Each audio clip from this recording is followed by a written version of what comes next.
I got a very special person in the studio right now. Going to be my co-host over the summer. His name is Joe Viso, and he's happy to be here. What's going on, Joe? Hey, nice to meet you. What's going on, my friend? I feel like we just met a day ago. Oh, that's true, but it's great to be on air for the very first time here at North Central. Oh, good to have you, man. Like I said, so you're going to be kind of co-hosting over the fall. I'm glad you volunteered to do it, man. I didn't even know if anybody was going to be a guest, let alone a co-host. And I mean, now that Dominic Guanzon, one of my former co-hosts, has kind of moved on to bigger and better things. Now I got you, and I couldn't be happier. Thank you for volunteering, my friend. Oh, no problem. I hope I can live up to Dominic.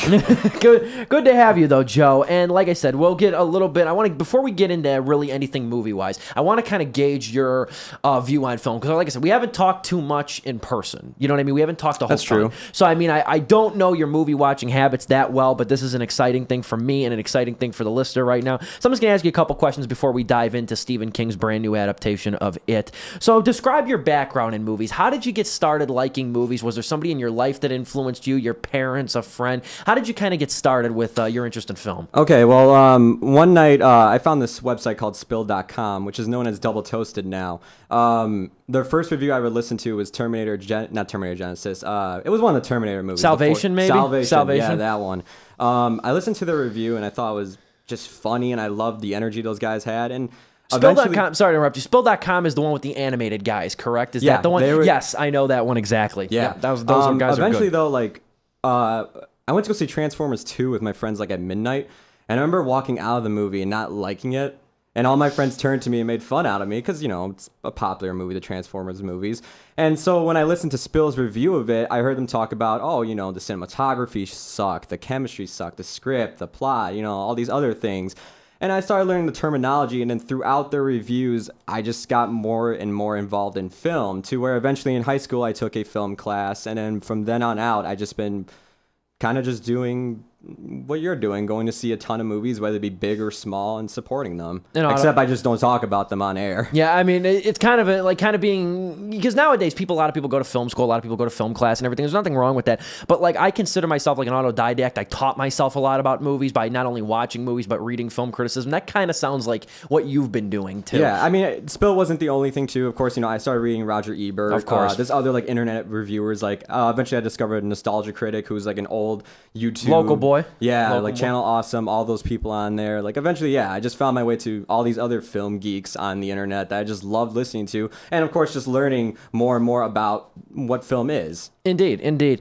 So what gets you out to a theater? I assume you don't go like me. You don't go to about 2 to 5 movies a weekend to the theater. No, you know what I mean? do about maybe 1 or 2 movies a weekend. 1 or 2 movies a weekend. Okay, so that's still quite a lot. That's still quite a lot. And I mean, so what gets you out to a theater? Like, what do you have to see? Do you read about movies online? Are you somebody who watches every trailer for a movie when it gets released? But what makes you see, like, I'm going to go see that in theaters, either alone with a friend or something like that? What gets you out? If it's something really bad, I'll go with a group of friends just so we can make fun out of it afterwards and just have a grand old time. I will go, though, because I go to Marcus movie theaters. Okay. And on Thursday nights, they have student Thursdays, which is basically $5 a ticket for students. That's nice. So that's like, you know, we get to see it for cheap and have fun after, making fun out of it if we want to. But most of the time, what will get me attracted to a movie is either A, the reviews, seeing like good positive things coming from it, B, a good trailer, or C, who's in it and who's directing it. Like, you know, if the Coen brothers are making something, you know, I'm gonna be there first in line. Or, you know, if let's see, who else is another one?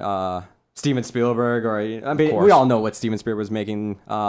What was his name? The guy who directed Logan Lucky. Yeah, Steven Soderbergh. Steven Soderbergh, like, great director. He makes anything. Like, I saw Logan Lucky opening night with just me and one other person in the theater. Sadly, I believe it. Yeah, I loved Logan Lucky. Dominic and I talked about it on air. I loved it. It was definitely a great film. I wish more people saw it. I really do. Yeah, same here. So the last thing I'll ask you is, like, personally, me, the one question I hate giving, or I hate getting, and believe me, I love getting questions. The one that I hate, and I'm just happy somebody talks to me, but I still don't like this question. I don't like, what's your favorite movie? Okay. I don't like that question because I don't ask you like I would ask you right now. It's like my equivalent. What's your favorite song?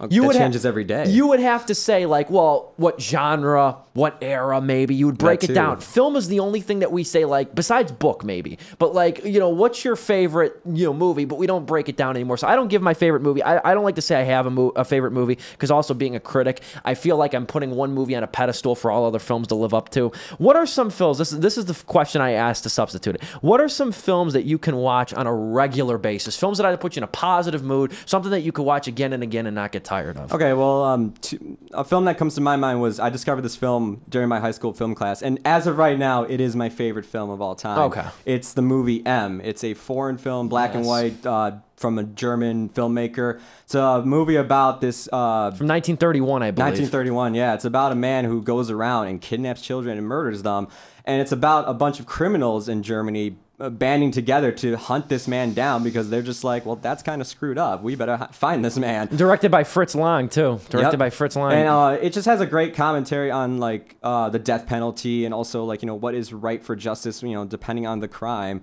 And not only that, for a black and white film, it is shot beautifully, and the sound sounds amazing. That's cool. I mean, you know what? One day maybe this term for fall, I will watch. Cause I've only seen clips of that film. I've never seen it in its entirety. Yeah.